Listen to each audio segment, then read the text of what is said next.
Hello student, আজকে আমি তোমাদের জন্য নিয়ে এসেছি ক্লাস 10 এর ভৌত বিজ্ঞানের ফার্স্ট চ্যাপ্টার পরিবেশের জন্য ভাবনা।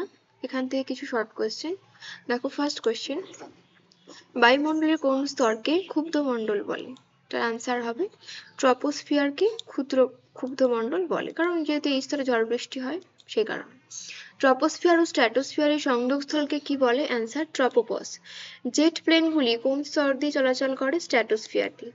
বায়ুমণ্ডলের কোন স্তরকে শান্ত মণ্ডল বলে? অ্যান্সার স্ট্র্যাটোস্ফিয়ারকে। তোমরা দেখতেই পাচ্ছ এখানে শয়টয় রফলা জফলা হবে, এখানে রফলাটা মিস্টেক হয়ে গেছে, তোমরা একটু বসিয়ে নেবে। কোন স্তরকে ওজোনোস্ফিয়ার বলে? অ্যান্সার স্ট্র্যাটোস্ফিয়ারকে। বায়ুমণ্ডলের শীতলতম স্তর কোনটি? মেসোস্ফিয়ার। বায়ুমণ্ডলের কোন স্তরে মেরুজ্যোতি দেখা যায়? অ্যান্সার থার্মোস্ফিয়ারে। বায়ুমণ্ডলের কোন স্তরে রেডিও তরঙ্গ প্রতিফলিত হয়? আয়নোস্ফিয়ারে। বায়ুমণ্ডলের কোন স্তরে কৃত্রিম উপগ্রহ থাকে? অ্যান্সার এক্সোস্ফিয়ারে। ওজোন স্তরের ঘনত্ব পরিমাপ করা হয় কোন এককে? ডবসন এককে। কাকে প্রাকৃতিক সৌরপর্দা বলে? ওজোন স্তরকে। কোন বিজ্ঞানী প্রথম লক্ষ্য করেন ওজোন স্তরের ক্ষয়? এটা হয় বিজ্ঞানী জো ফোরম্যান 1982 সালে। সিএফসির পুরো নাম কি? ক্লোরোফ্লোরোকার্বন। কয়েকটি পুনর্নবীকরণযোগ্য শক্তির উৎসের নাম লেখো। অ্যান্সার সৌরশক্তি, বায়ুশক্তি, বায়োমাস শক্তি ইত্যাদি। সর্বাধিক গ্রিনহাউস প্রভাব সৃষ্টিকারী গ্যাস কোনটি? অ্যান্সার হবে কার্বন ডাই অক্সাইড বা CO2। ফায়ার আইস বা আগুনে বরফ কি? Methane hydrate. কৃত্রিম উপগ্রহের শক্তির প্রধান উৎস কি? সৌরকোষ। মিথেনের সংকেত কি? CH4। ভূতাপ শক্তির একটি উৎসের নাম লেখো। উষ্ণ প্রস্রবণ। পৃথিবীর ছাতা বলা হয় বায়ুমণ্ডলের কোন স্তরকে? ওজোন স্তরকে।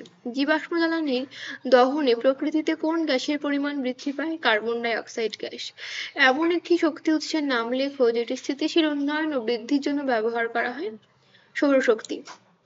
ODS এর পুরো নাম কি? অ্যান্সার হবে ওজোন ডিপ্লেটিং সাবস্ট্যান্সেস। কয়লা খনি থেকে প্রাপ্ত মিথেন গ্যাসে কোন উপাদানটি না থাকায় একে সুইট গ্যাস বলে? H2S। জীবাশ্ম জ্বালানির বিকল্প একটি জ্বালানির উল্লেখ করো। অ্যান্সার তরল H2। বায়ুমণ্ডলের উষ্ণতা বৃদ্ধি করে এমন একটি গ্যাসের নাম? Carbon die oxide. বায়ুমণ্ডলের উষ্ণতম স্তর কোনটি? থার্মোস্ফিয়ার। কোন ধরনের কয়লার তাপন মূল্য সবচেয়ে বেশি? অ্যান্থ্রাসাইট। কয়লা খনিতে জমে থাকা কোন গ্যাসটিকে জ্বালানি হিসেবে ব্যবহার করা যায়? মিথেন। বায়ুমণ্ডলের কোন স্তরকে ক্রমহ্রাসমান উষ্ণতার স্তর বলা হয়? ট্রপোস্ফিয়ারকে।